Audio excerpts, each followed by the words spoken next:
Welcome to the fourth and final part of this series. In this one the painting will actually be finished, and then it will be on to the next project.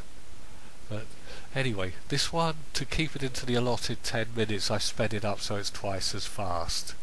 Shouldn't miss much.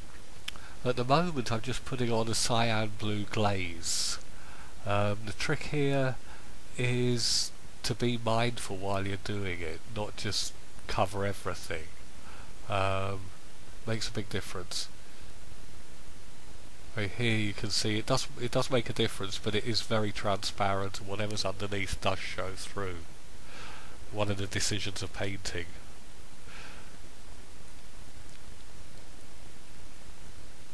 So this part now makes quite a big difference to the image. But it does unify this central bottom part that leads up into the main dancer.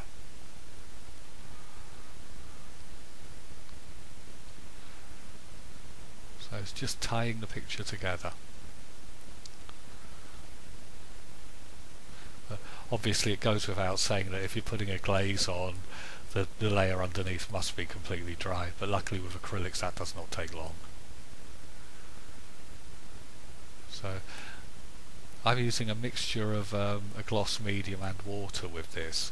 Water just to make it a little bit more easy to handle. There's the medium. Obviously it dries clear, not white.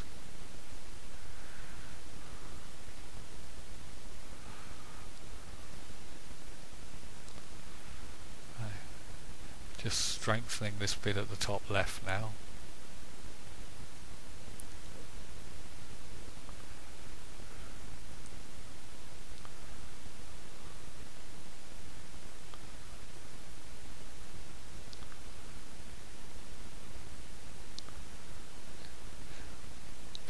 The interesting thing with using a cyan, because cyan is the primary version of blue, it's about as pure a colour as you'll get, so whatever you put it on top of is not going to look horrible. A good analogy would be the pentatonic scale in music, which is basically a 5-note scale, and it's impossible to get a discord or a dissonant note, and it's very much the same with the 3 primaries, which are cyan, magenta and the process yellow. So you're on fairly safe ground with these, but it's still always worth testing a glaze on a part of the painting where it won't show up too much. But the nice thing with the cyan is it works to strengthen the lighter parts and the parts that are already cyan, but put it over the other colours and you get some really nice purples and things. So it just gives the viewer something else to think about. And we're not defining everything exactly. This will still be pretty rough when it's finished. A bit more work on the bottom here. But the trick is to be mindful all the time and not just to start going through the motions, because the moment that happens, something really bad happens to the painting. One thing I haven't talked about much is colour temperature, which is a really important part of art and it's often very much underestimated. Teachers will tend to talk about line and drawing and tone, but you can have the same tone of, say, a blue and a red that do very, very different jobs. I mean, on a grayscale image they'll come out exactly the same, but they'll have a very, very different impact on the viewer. And this is because of their temperature. The reds obviously, the reds and the yellows and the oranges are very warm. The blues tend to be the cooler colours and the greens fall between the two, depending on whether they're primarily yellow or blue greens.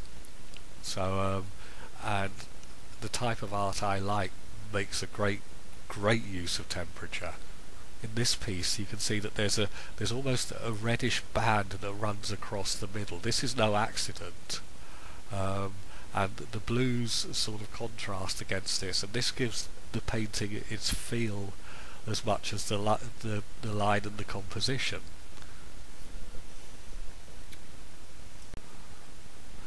Right, just a bit more work with the cyan glaze.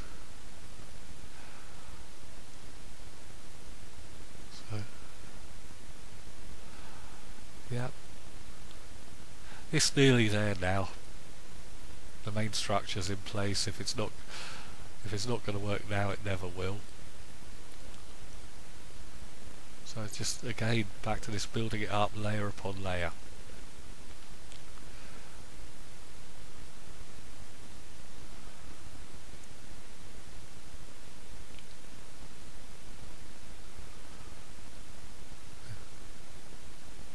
It's really beginning to take its final form.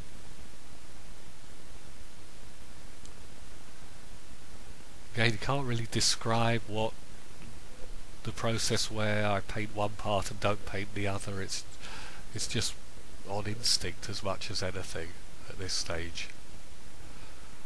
Now, here I'm just doing a little, bringing out some of the lines with a cadmium red. It's very bright. It goes on very, very bright and doesn't look as bright when it's finished, so you have to be a little bit careful with it.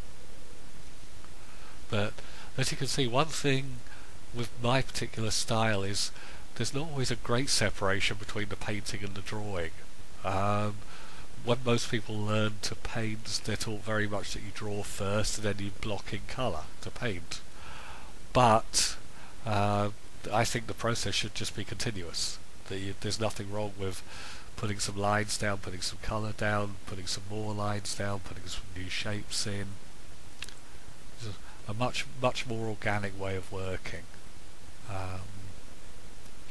But that's just me.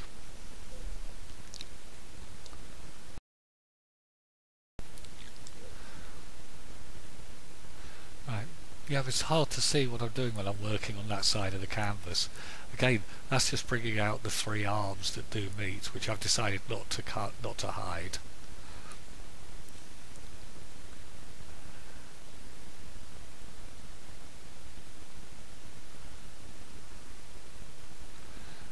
Yep, a moment of indecision there, that's for sure.